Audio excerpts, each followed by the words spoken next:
Boa noite, online. Tudo bem com vocês? Maravilha. Muito feliz com o convite, a responsabilidade também.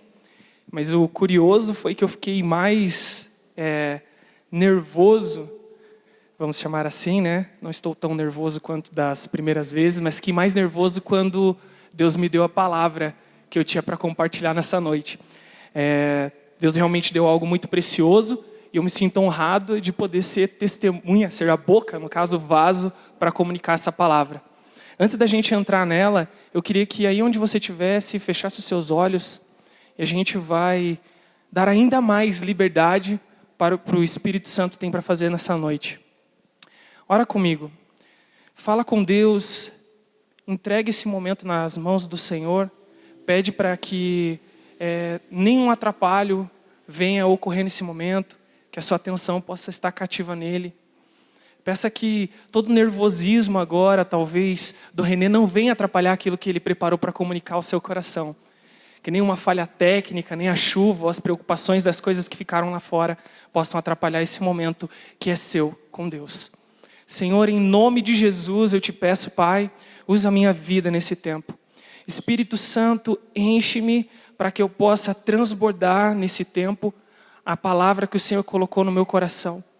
Que venha fluir tudo conforme o Senhor planejou. Assuma o controle, Senhor Deus, dessa noite. Venha, Senhor Deus, manifestar a sua glória. Que o seu Espírito Santo possa visitar cada coração aqui. E que o Senhor possa revelar as suas verdades. Que o Senhor possa mover, Senhor Deus, as coisas que precisam ser movidas no nosso interior. Que a nossa atenção esteja cativa ao Senhor, Pai. Manifesta a sua glória no nosso meio, Pai. Tenha liberdade, Senhor, em nome de Jesus. Amém. Amém, galera? Amém. Então, para começar, eu queria fazer uma pergunta para vocês, para saber um pouquinho como que a galera tá. A gente está entrando na segunda online do ano, mas tem muita gente que nem parou. Quem aqui não teve férias e tocou direto, não teve nem um diazinho de descanso, levanta a mão. Tem alguns bravos aí. Agora, ao mesmo tempo que tem essa galera que não parou, tocou direto, tem uma galera que vai levando ainda, tipo, 2021 parte 2, sabe? Ainda não começou, tipo, a academia só começa lá, depois do segundo bimestre, entrando no segundo mês do ano e tal. Quem ainda não entrou em 2021, tá ainda levando no ritmo de férias, assim, levanta a mão, só a cena pra mim. Tem ninguém, todo mundo já virou, que bom. Bom, se você virou o ano ou não virou o ano, todo mundo passou de um ano para o outro. Isso é independente, né, do que aconteceu. E quando a gente está nesse período, a gente começa a fazer aquelas metas e planos para o ano que começa. Eu vou ler mais. Não levanta a mão, mas quem aqui já pensou assim, projeto 2022 é ler a Bíblia? Talvez ler a Bíblia completa. Não, tipo, ler o Novo Testamento, pelo menos. Ler o Velho Testamento. Oh, Deus, eu quero ler pelo menos um pouquinho mais. Talvez seja fazer exercícios. Eu quero começar uma rotina de exercícios físicos. Começar a academia. Mudar a alimentação. E aí a gente vai falar aqui um monte de coisa. E é normal, né? Entrando o ano, a gente quer mudar algumas coisas na nossa vida. Algumas mudanças, elas acontecem porque a gente quer. Nós decidimos, tomamos uma postura, e aí a gente vai lá e se matricula na academia, ou muda a nossa rotina. Mas tem aquelas mudanças que a gente não escolhe. Elas simplesmente acontecem e a gente é obrigado a se adaptar a elas. Algumas mudanças, e eu acho que a maioria delas, são boas. O que acontece é que a gente não está acostumado com mudança. Porque no começo, a mudança ela quebra a nossa rotina, gera um incômodo ali naquilo que a gente já está acostumado. E a gente fica meio assim, mas conforme vai passando o tempo, a gente começa a perceber que aquela mudança que aconteceu na nossa vida foi a melhor coisa que nos podia acontecer. Talvez, se você olhar um pouquinho para trás, vai vir algumas lembranças na sua cabeça de coisas que você falou, eu não quero que mude nunca, e hoje você fala, glória a Deus que mudou. E para ilustrar um pouquinho disso e quebrar um pouco o gelo, eu separei algumas imagens para passar para vocês. Espera aí, pessoal, ainda não, segura lá. Eu só queria aproveitar a oportunidade e agradecer por poder estar aqui partilhando da palavra com vocês, porque provavelmente eu não volte mais depois dessas imagens, mas vamos lá, com fé em Deus, Eu creio. Manda lá a primeira imagem. Esse é um antes e depois de um amigo meu que estava aqui agora há pouco. Aquele rapaz de luzes, parece um índio, não parece um índio? Aquilo lá é o antes do Ivens, depois esse cara que é a bênção do Senhor. Quem diria? Torrado na praia. Ai, quem diria? Como o tempo é bom com a gente, né? Glória a Deus. Se eu abrisse o Facebook de vocês, ia achar algumas fotos assim, será? Um tempo atrás, assim? Amém. Vamos lá, vamos fazer o seguinte. Vamos para a próxima. Pode pôr a próxima aí. Oh, Senhor Jesus. Aquele cara de cavanhaque aí. Eu peguei pessoas aleatórias. Brincadeira, gente. Pastor Márcio e Pastora Nani. Eu confesso que tem umas mais escabrosas na internet lá. Então eu falei assim, não, vou pegar uma mais ou menos. Mas aquele é o Pastor Márcio, esse daqui, Pastora Nani, essa daqui. Parece que eles melhoraram muito, né? O tempo foi muito generoso com nossos pastores, né? Glória a Deus por isso. Pode passar o próximo aí. Vamos lá. Ei, pastor. Gente, aproveitem, olhem, porque eu acho que depois que eles ficarem sabendo disso, eles vão correr lá tirar do Facebook deles, tá? Esses são os nossos pastores, né? Agora, olha só que beldades. Mas esses são os nossos pastores há muito tempo atrás. Eles mudaram ou não mudaram, gente? Mudaram bastante, né? Ainda que essas mudanças... Ok, valeu, obrigado, viu? Ainda que essas mudanças sejam mudanças nítidas, a gente bate o olho e fala, ah, mudou. Existem algumas mudanças que acontecem no nosso interior, que são tão importantes quanto. Enquanto eu orava e pedi uma palavra para trazer na Onlight, Deus trouxe até mim um texto que está em Romanos, e é Romanos capítulo 8, a gente vai ler do verso 1 até o 4, o pessoal vai passar aqui, mas eu gostaria de ler essa mensagem na versão da Bíblia Mensagem. Ela é uma versão que tem uma linguagem que parece que a gente está conversando no dia a dia no bairro, sabe? Aquela linguagem mais popular, se assim a gente pode dizer. Mas podem ficar tranquilos e acompanhar a palavra ali, que vocês vão ver que a essência é a mesma. Amém? Então eu vou ler aqui Romanos 8, do verso 1 até o 4. E diz assim, ó. Com a chegada de Jesus, o Messias, o dilema fatal foi resolvido. Os que estão em Cristo não precisam mais viver numa nuvem escura e depressiva. Um novo poder está atuando. O Espírito da vida de Cristo, como um vento forte, limpou totalmente o ar, libertando vocês de uma tirania brutal das mãos do pecado e da morte. Deus acertou em cheio quando enviou o seu Filho. Ele não tratou o problema como algo distante ou sem importância. Em seu Filho, Jesus assumiu pessoalmente a condição humana, entrou na confusão da humanidade que vive em conflito para consertar as coisas de uma vez por todas. O código da lei, enfraquecido pela natureza fragmentada, jamais poderia ter feito isso. A lei acabou sendo usada como um paliativo para o pecado, nunca para a cura completa. E agora que o código da lei pede, mas que não conseguimos cumprir por nós mesmos, é que, em vez de redobrarmos os nossos esforços, simplesmente aceitamos o que o Espírito está fazendo em nós. E aqui o texto fala a respeito de uma vida segundo os hábitos da carne, os frutos do Espírito. Esse texto fala muito a respeito de duas maneiras de viver distintas, né? O apóstolo Paulo, ele relata nessa carta a respeito de uma grande obra, a obra de Jesus.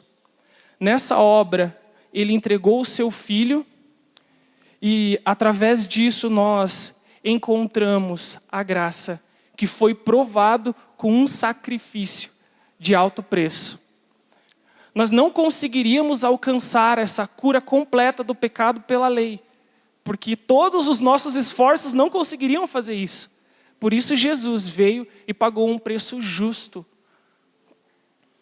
Nele a gente encontrou toda essa obra para que nós pudéssemos, através do Espírito e do que Ele tem feito em nós, encontrarmos então o nosso propósito, encontrarmos então aquilo que Deus nos criou para ser.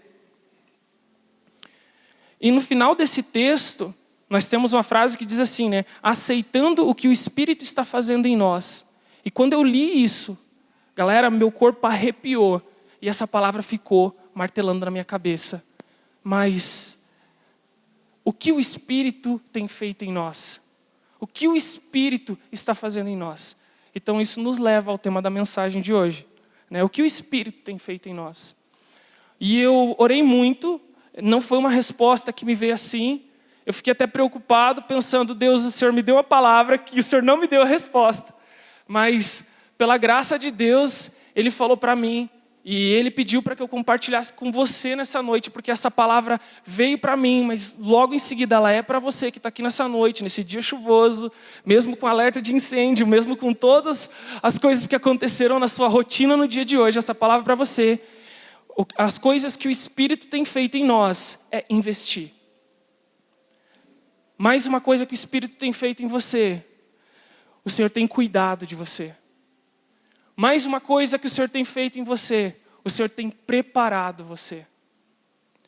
Deus tem investido tempo, fôlego, saúde, recurso. Faz assim, ó. Isso é algo que o Senhor está investindo em você. Existem dezenas, se não centenas de pessoas agora, num leito entubado, que queriam ter a oportunidade de fazer isso que você pode fazer. Mas acontece que a gente não dá valor, porque é algo natural. Mas eu quero dizer para você hoje, saindo do natural, você é privilegiado, o Senhor tem investido em você fôlego, tempo. Mas a verdade é que esse texto ele fala algo que depois eu me peguei e falei assim, peraí, não está bem assim não. Que o texto fala, simplesmente aceitarmos o que o Espírito está fazendo em nós. Mas nem sempre é tão simples assim. Não sei se para mim está no nível hard e vocês estão no nível easy, mas para mim às vezes é difícil. E a gente se depara com algumas barreiras, com algumas coisas que nos impedem de aceitarmos a transformação do Espírito em nós. E enquanto eu orava, o Senhor me deu 5 chaves. São coisas que falaram ao meu coração que eu quero compartilhar com você nessa noite. E eu quero que você medite sobre essas palavras. Eu quero que você pense nelas, que você traga elas para a sua vida. São 5 chaves. A primeira delas está em Gênesis, no capítulo 1, o versículo 31, e nós cantamos nessa noite. E não foi combinado. Você pode colocar lá para a gente? E diz assim, e Deus viu que tudo o que havia feito, e tudo o que havia ficado muito bom. Até aqui, pode deixar. Aqui é o final do capítulo 1. Já é 6º dia. Isso? Não, acho que no texto... Ali, 6º dia, no final. Já era o 6º dia. Depois disso é só descanso. Então Deus já tinha feito tudo. Logo após Ele fazer o ser humano. E Ele viu que tudo o que tinha feito era bom. E a primeira chave que eu queria compartilhar com você é que nós não conseguimos viver plenamente a transformação do Espírito porque nós estamos com dificuldade de compreender a nossa identidade. A nossa identidade é algo que nos trava muito. Porque aqui cabe um ponto muito importante. É preciso ter moderação naquilo que a gente vai pensar agora. Eu não quero que você fique pensando que você é um astro. E às vezes a gente acha que é muito especial. Mas esquece de que a única coisa que há de especial em nós é o Espírito Santo. E às vezes nem isso não tem. Por isso que está se achando especial demais. Então tem moderação. Mas hoje eu queria falar com uma galera diferente dessa. Uma galera que talvez não vê em si o valor que Deus, através desse texto, revelou. Quando Ele criou o ser humano, Ele já falou, é bom. Ele olhou a sua criação e falou, a minha criação é boa. Deus olhou para você e falou, é bom. Em essência, é bom. No propósito, é bom. E essa é uma dificuldade que nós temos de encontrar o nosso valor em Cristo. e aceitar isso. Às vezes a gente se sente não merecedor de fazer algumas coisas, de cumprir com algumas cartilhas, com algumas coisas, de seguir nos trilhos da igreja e caminhar e se tornar um líder e às vezes outras coisas mais. Eu não sei o que Deus tem para você, mas tem uma ilustração que explica muito bem isso. Eu gosto muito dela e já usei ela várias vezes. Ela conta a respeito de um jovem e o seu mestre. Então, se você gosta de Star Wars, o Padawan e o Jedi. Não sei quais mais outras coisas que a gente pode usar como referência, mas, enfim, fica à vontade na ilustração. E aí, esse mestre, o jovem chega a seu mestre e fala, mestre, eu estou vivendo um conflito interior. As pessoas não me dão valor. Eu cumpro com tudo aquilo que o Senhor tem me ensinado e não tem adiantado nada. Eu sou desprezado pela minha família, pela sociedade. Por onde eu passo, não há o que eu faça que as pessoas reconheçam o meu valor. E eu acho que, realmente, o que o Senhor tem dito a meu respeito, o Senhor tem se enganado. Eu não sirvo para isso. E aí aquele mestre muito sábio, né, já com uma certa idade, o Jedi, que lhe respeite, né? Então ele chegou e falou assim, eu tenho 2 missões para você antes de te responder. Você vai cumpri-las e em seguida eu te dou a resposta. A primeira missão é pegue esse anel, vá até o comércio, no bar à rua à direita e ofereça ele para que ele seja vendido. Não aceite menos do que 2 moedas de ouro. É só isso que eu te peço. Aí o jovem, né, sem muito o que poder argumentar, sabia que só tinha que fazer isso e mais algo para ter a sua resposta, foi rapidamente até o comércio, virou na rua e ofereceu. Falou, pessoal, ninguém dava nem moral para ele. Depois de muito esforço, ele conseguiu falar com algumas pessoas que falaram, 2 moedas de ouro? Isso é equivalente ao trabalho de um homem em 2 meses? Quem vai dar tudo isso num anel tão velho? Você só pode ser maluco. E expulsaram o rapaz jovem dali. Ele voltou para o mestre, já pensando, o mestre está me zoando, só pode. Aí ele chegou lá, já sem muito credo, né, já tinha sido mais menosprezado ainda, e perguntou, mestre, na boa, falta só mais uma coisa, mas se for para ser humilhado de novo, já me fala aqui, que daí eu já tenho a minha resposta.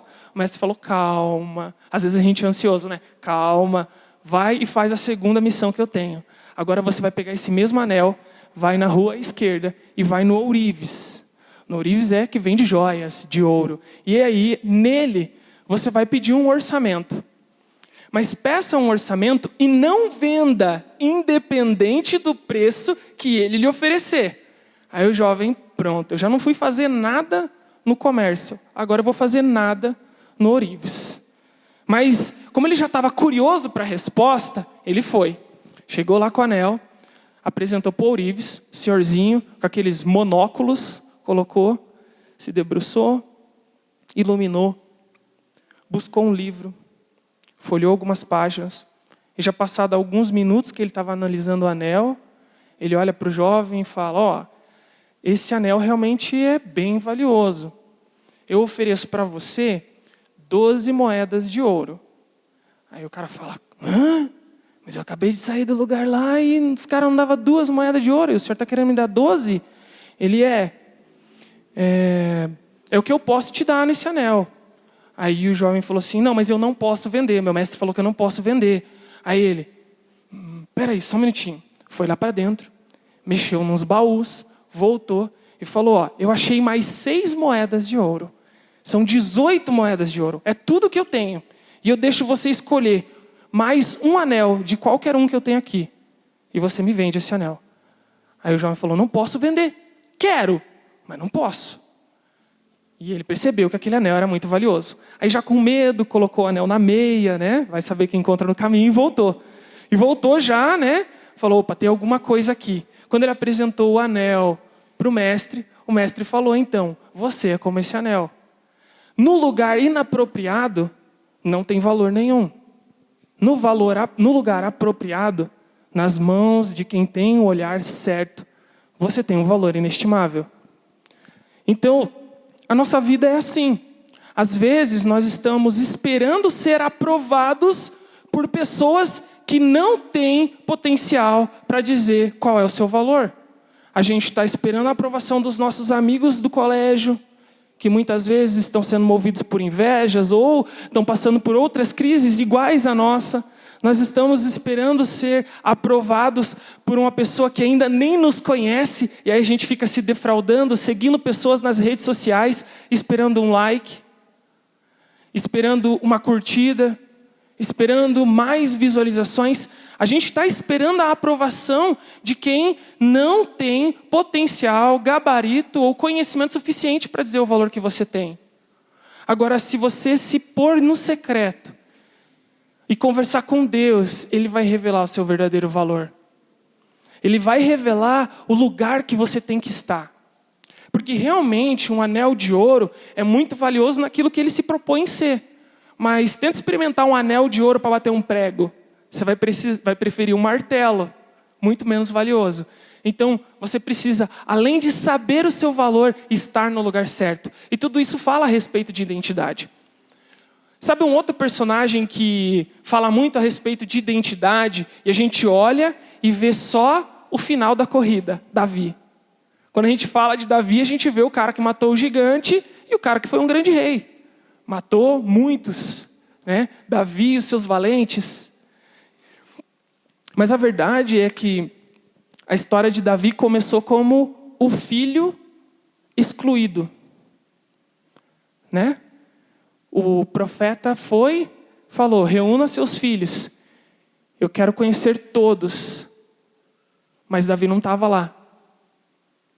Davi, num segundo momento da sua história, já depois de ter sido ungido, ele ia trabalhar com as ovelhas, voltou a cuidar, matava lobo, matava leão, ficava dias fora de casa. E o seu pai nunca tinha mandado ninguém para saber como ele estava. Mas os irmãos de Davi, quando estavam lá, lutando contra os fariseus, o pai de Davi falou, vai lá ver como eles estavam, vai lá ver como eles estão, vai lá me contar como os seus irmãos estão. Então imagine que Davi ia para saber como os outros estavam, mas ele ia, e no fundo, no íntimo dele, ele sabia,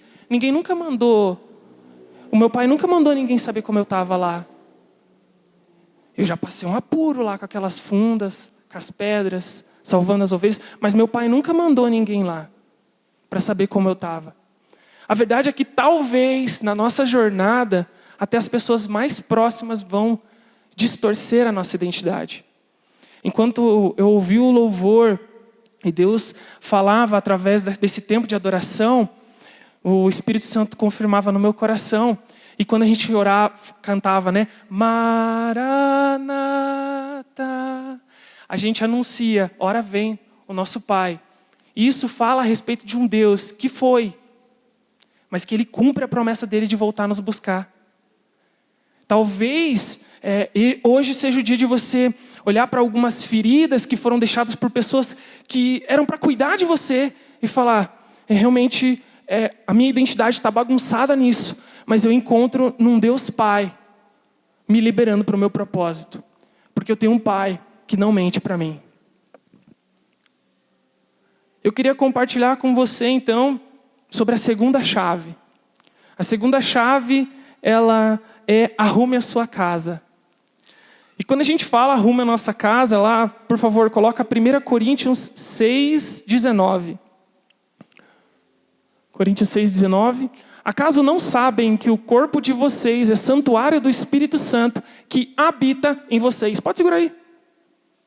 O Espírito Santo que habita em vocês. E quando eu falo habita, a gente já pensa em casa, né? Eu vou morar lá, é um lugar de habitação, um lugar de passar o tempo. E aí eu imagino cada um de nós como casa. E agora a gente vai fazer um exercício. E se você quiser, feche os seus olhos e imagine como você é uma casa. Talvez você seja um triplex. E talvez você seja um sobradinho dos fundos ainda. Talvez você seja uma casa nas montanhas e você um apartamento. Eu não sei qual tipo de casa você é, mas você é uma casa e tem alguém que habita em você. E esse alguém é o Espírito Santo. Agora imagine o Espírito Santo chegando nessa casa. e bateu na porta, e você sabe que é o Espírito Santo. Agora que você sabe que é o Espírito Santo, eu vou te perguntar, tem alguma coisa para arrumar na casa antes do Espírito Santo entrar? Será que a gente vai ter que varrer alguma coisa? Será que a gente vai ter que tirar um lixo? Talvez tenha algum móvel na casa que já não está funcionando para nada e ele te causa vergonha e a gente precisa tirar ele. Mas o Espírito Santo não está chegando só para visitar, ele quer morar, ele quer fazer da sua casa habitação. Será que ele vai ter acesso aos cômodos? Será que na sua casa não tem cômodo trancado que ninguém entra? Pode abrir os olhos. Quando eu li essa palavra e o Espírito Santo falou a respeito de casa e arrumar a casa, eu imaginei aqueles filmes de terror, que geralmente é uma família, que não sei porque vai escolher a casa de terror para se mudar, né? E chega lá, tá aqueles móveis todos cobertos com tecido branco, e parece que só tem antiguidade na casa, né? Se for vender os móveis por antiguidade, ganha uma grana. Mas tudo bem. Então, aqueles móveis cobertos com tecido branco. Aquele tecido praticamente deixa impossível ver o que está debaixo. E na nossa vida, às vezes, existem áreas que estão como uma casa de terror. Algumas coisas na nossa vida são assim, ó, Espírito Santo, pode entrar. Aí ele vai passar e vai tropicar no tapete, porque tem um monte de sujeira debaixo do tapete. Aí você fala, ó, você pode ir no quarto, mas não repara a bagunça, porque você sabe que está uma bagunça o quarto. Aí ele vai chegar e você vai falar assim, ó, só não entra nesse quarto, porque aqui tem uma ferida que eu ainda não tratei. Aqui tem um perdão que eu ainda não liberei. Aqui essa área você não precisa entrar, a área profissional eu domino, pai. Aqui eu domino, não entra nisso. Muitas vezes nós somos assim. Então o Espírito Santo, como aquela visita que se sente indesejado, fala, como eu vou morar numa casa assim? Talvez ele esteja fazendo isso porque ele não quer que eu more aqui. Imagine se você chega na casa de alguém, e aí você é uma visita. Não, melhor, você vai morar. E aí você chega para morar, a visita fala assim, ó, você pode entrar. Sala, banheiro e sofá. Você não pode abrir geladeira, você não pode abrir quarto, você não pode ir no banheiro. Ô, peraí, você quer mesmo que eu fique? Você ia se sentir à vontade? E a pessoa do Espírito Santo? Então, a gente para pensar que existem áreas da nossa vida que precisam ser desocupadas da bagunça para que o Espírito Santo possa habitar. Existem coisas na nossa vida que nós precisamos abandonar, deixar para trás, para que novas possam ocupar espaço. Imagine na casa que você mora hoje. Quantos lugares tem na mesa? Talvez você vai falar, não tem mesa. Talvez 4, 6, talvez aqueles com a família maior, 12. Quantos? Para você colocar uma nova mesa na sua casa. E provavelmente essa mesa vai ter que sair. Para colocar uma mesa melhor, maior, mais nova, essa mesa tem que sair. A mesa fala sobre um ambiente de intimidade. Você não traz uma pessoa desconhecida para a sua mesa. Como que está a sua intimidade com Deus? O Espírito Santo pode se assentar à mesa com você? Arruma a nossa casa para que o Espírito Santo possa transformar a nossa vida e nos direcionar para o nosso propósito. Ainda pensando sobre a casa, quando a gente fala em casa, nós não falamos só dos móveis, mas da família que está lá também. Fala muito sobre a casa. Eu e a Jenny, na nossa casa, nós procuramos ser muito organizados, né? Então, quando a gente vai cozinhar, a gente se ajuda, as coisas têm que ficar meio organizadas. Enquanto um lava, o outro já vai, daí o outro seca, o outro já guarda. Aí depois vai sair, enquanto um outro espera a comida, tira a mesa, o outro está arrumando a cama. Mas vamos supor que eu e a Jenny nos mudemos de casa. A gente sai da casa que a gente está e vem morar em uma outra casa. E uma outra família vai para a nossa casa. Obrigatoriamente, nossa casa vai ser organizada? Não, porque quem organiza são as pessoas. São os hábitos da pessoa que está na casa. Então não basta só tirar todos os móveis da casa. É preciso uma mudança de hábito também. Uma mudança na maneira com que nós vamos nos posicionar com relação à nossa casa.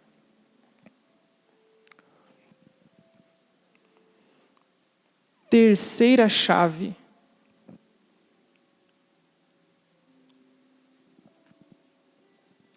A terceira chave que eu anotei aqui é: mude a sua história. Tá? Esse eu não coloquei versículo não, porque eu quero contar um pouquinho da minha história também. Mas, para começar sobre essa chave de mudar a sua história, o Senhor pediu para mim dizer para você que você não precisa repetir os erros que os seus pais cometeram. Sabe, a gente, quando é mais novo, tem a tendência de replicar aquilo que nós aprendemos, né? Então, os nossos pais, às vezes, têm um ambiente muito agressivo no lar e tende a gerar uma criança agressiva. Então, eu gosto muito de assistir coisas policiais, séries e tudo mais. E a gente vê que, geralmente, toda aquela pessoa que tem um hábito criminoso foi porque sofreu muito na sua infância, né? Foi abandonado pelos pais, sofreu abusos, violência doméstica. E acontece que a gente olha aquilo e fala: gente, como uma pessoa pode fazer tamanha atrocidade? Mas, ao mesmo tempo, a gente fala: pô, esse cara não teve amparo nenhum. E sobre esse contexto de que na nossa infância nós fomos formados, eu queria compartilhar um pouco da minha infância. Na minha casa, o meu pai ele teve um problema com bebida alcoólica. Ele bebia muito, hoje já melhorou muito, graças a Deus, já não faz mais como era antigamente, mas ainda bebe eventualmente. Mas antes ele bebia muito, de perder totalmente o controle. E o meu pai, ele ficava muito violento quando ele bebia. Então ele agredia a minha mãe e às vezes sobrava para a gente também. Só que eu era uma criança, eu tinha mais ou menos uns 4 ou 5 anos. E eu só lembro disso porque existem cenas que eu gravei muito bem na minha cabeça e porque eu reprovei de ano na primeira série. Então você fala: quem reprova de ano na primeira série? O cara que vê a mãe apanhando do pai e não consegue dormir em casa. Esse era eu.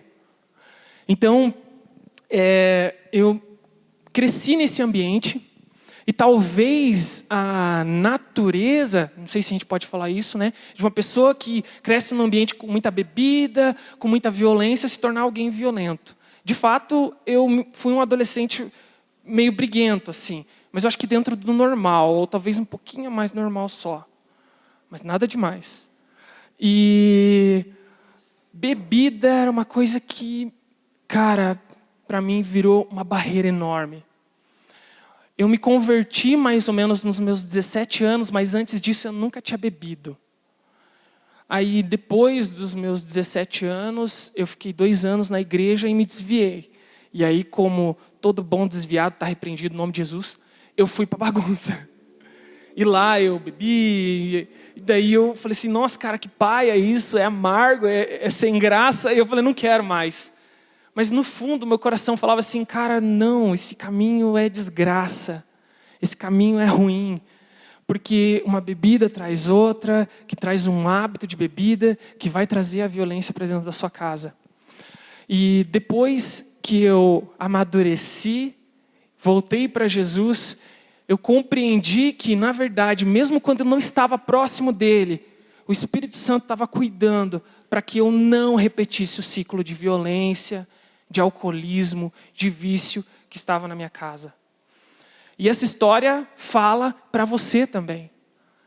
O meu drama talvez nem se compare com o drama que você teve. Pessoas que talvez foram abusadas, talvez pessoas que foram abandonadas. Eu não sei qual foi o drama que você passou, a situação de dificuldade que você precisou superar na sua infância. Mas o que eu posso dizer para você é: não siga com esse ciclo. Vamos voltar para uma história conhecida? Davi. Davi, como eu disse, foi abandonado pelo seu pai. Ninguém nunca foi ver como ele estava. Mas ele não só foi abandonado pelo seu pai, como também foi desprezado pelo rei. Porque o rei falou assim: mata o gigante, eu te dou a minha filha. E sabe o que aconteceu com Davi? Ele matou o gigante. Mas ao invés disso, quando o rei chamava Davi para tocar, Saul atacava a lança em Davi. Peraí, cadê a minha recompensa? É lança? Ele foi desprezado pelo rei. Mas isso não tirou a essência de Davi. Porque o natural de uma pessoa que alguém taca uma lança contra ela é pegar a lança e tacar de volta. Mas nem quando Davi teve a oportunidade de matar Saul, lá num dia no acampamento, Saul dormindo, Davi com a lança, ele falou, é só baixar, está morto. Davi estava sendo perseguido, estava morando em caverna, as pessoas estavam humilhando ele, falando, ei, você não era o grande? E Saul faz o que quer de você, você foge e se esconde. Se Davi vivesse hoje em dia, ele estava morando debaixo, nessa ocasião, ele estava morando debaixo da ponte. O cara que foi ungido como rei, matou o gigante, está morando debaixo da ponte. Então imagine a humilhação que ele estava passando, com a lança na mão. É só matar e virar rei, sair para o abraço. E ele não matou, porque se ele mata Saul, ele fica igual a Saul. Ele falou, eu não vou dar sequência nesse ciclo. Eu não vou me tornar um rei louco. A postura de Davi fez com que ele fosse conhecido como o homem segundo o coração de Deus. Eu não sei que elogio você já recebeu na sua vida. Se você já recebeu, você é inteligente, você é bonito, você é esforçado, mas ser um homem ou uma mulher segundo o coração de Deus, tá para aparecer um elogio melhor do que esse. Mas isso foi construído debaixo de muita dificuldade. Então, a gente tem que entender que quando Davi abdicou do direito de fazer as coisas com as próprias mãos, reconheceu a autoridade de Deus sobre a vida de Saul, mesmo aquele rei louco, Deus o conduziu para se tornar essa pessoa que era o propósito dele, um rei.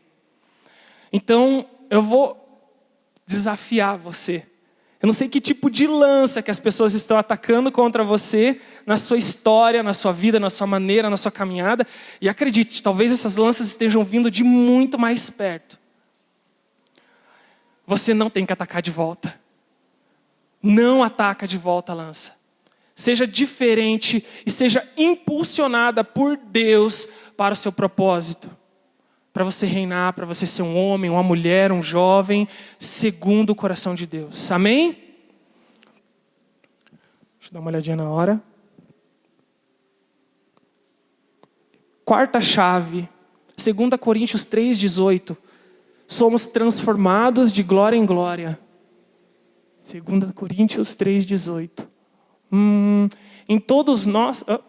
estamos nos 3,18. 3,18? É isso? Isso mesmo.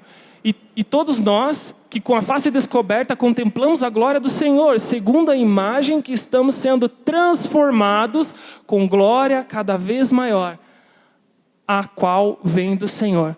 Nós somos transformados pela glória do Senhor. E sabe, quando eu estava olhando esse texto, me veio uma palavra, que é o upgrade. Upgrade é aquela melhora que a gente recebe, né? Final de ano a gente projeta os nossos upgrades.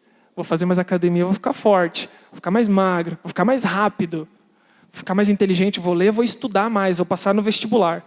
Vou desenrolar aquela pós que está enrolada. Então a gente quer dar um upgrade. A gente pensa em upgrade também, eu penso nos carros, né? Tem uns carros que vem uma geração que transforma tudo, tem outros que vem que só muda o farolzinho. Eu não sei qual que é a geração que Deus está transicionando você, qual o upgrade que Deus quer dar em você. Mas acontece que só ocorre um upgrade em quem está disponível. Você não pode mudar algo que não quer ser mudado. Então eu queria pedir para você, permita-se se tornar uma melhor versão de você. Tem umas frases que a gente ouve por aí, me perdoem meninas, é mais comum na boca de vocês, do tipo, eu sou assim, tem que me aceitar do jeito que eu sou.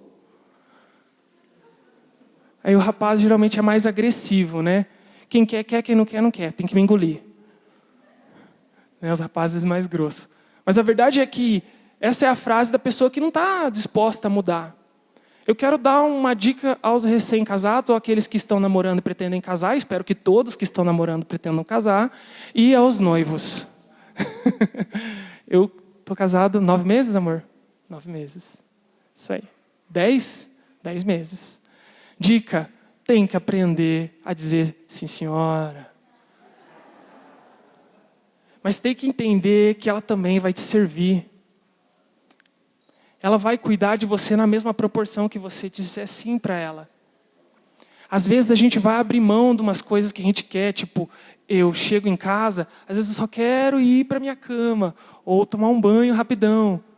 Mas aí ela quer conversar um pouquinho, a gente conversa um pouquinho. Mas a Jane não é muito de conversar, né, amor? Ela é mais de boa.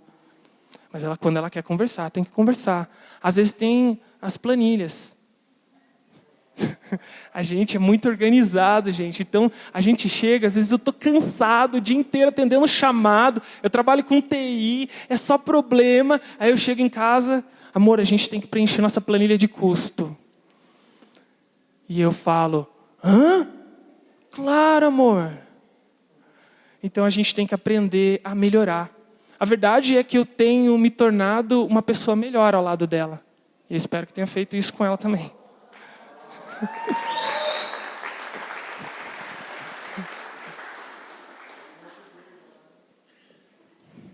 Tomei uma água, passada a atenção, vamos lá. Mas nós aprendemos de diversas formas, né? Porque envelhecer é de lei, todo mundo envelhece. Mas amadurecer é opcional. Você amadurece se você quer. Envelhecer todo mundo.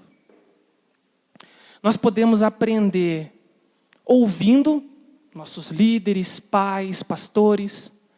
Nós podemos aprender procurando, quando a gente fica curioso sobre um assunto. Nós podemos aprender passando na própria pele. E, geralmente essa que marca mais fundo, né? Nós aprendemos. Às vezes são coisas boas, às vezes não tantas. Mas nós aprendemos na nossa própria pele lições que a gente carrega para a nossa vida. Todas essas lições que nós aprendemos, elas vêm se tornando ferramenta para que a gente possa cumprir o nosso propósito. Então eu tenho uma pergunta para te fazer, mais uma. Muita pergunta, né, gente? Mas mais uma. O que você tem carregado aí no seu fardo? É mais ferramenta ou entulho? Será que não é hora de você deixar algumas coisas para trás? Porque realmente toda situação de vida que nós passamos é o Senhor nos impulsionando para um lugar.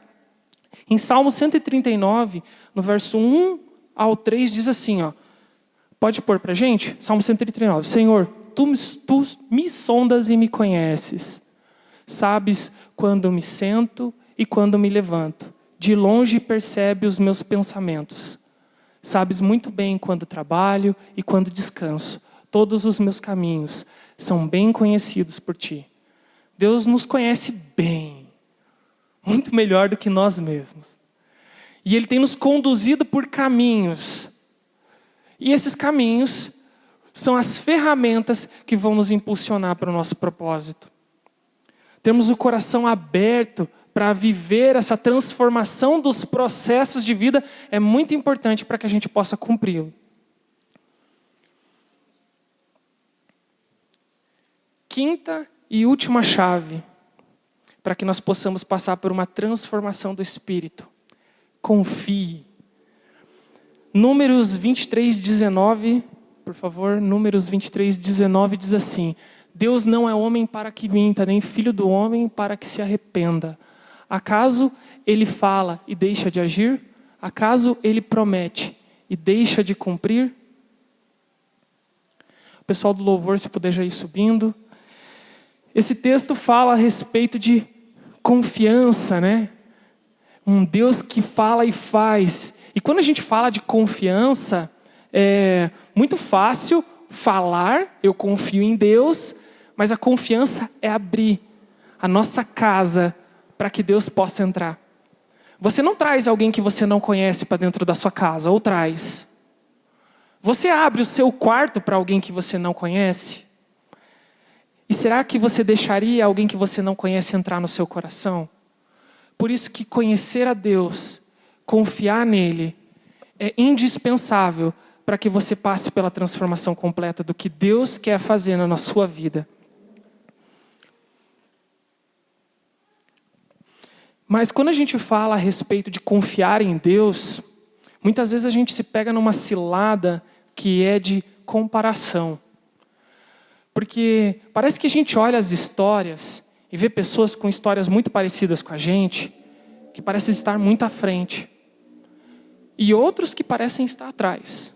Eu não sei se você fica se autocomiseração, olhando para trás e falando, tem gente pior que eu. Ou se você fala, meu Deus, eu nunca vou chegar lá. Eu não sei que tipo de pessoa você é, mas Deus tem um tempo e um processo especial e apropriado para você. Confiar em Deus é saber que Ele pode fazer agora, mas mais do que isso, Ele conhece a história adiante e está escolhendo a melhor coisa que Ele vai te entregar nesse momento. O melhor processo. Talvez algumas coisas que você pediu e não recebeu, hoje você está falando, graças a Deus que eu não recebi.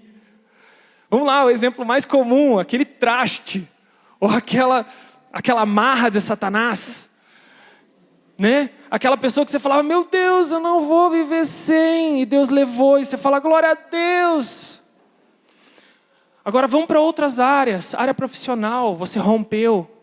Talvez você não rompeu ainda, mas Deus vai romper, confie. Eu não sei como que estão os cômodos da sua casa, do seu interior, mas é hora de confiar e abrir para Deus entrar.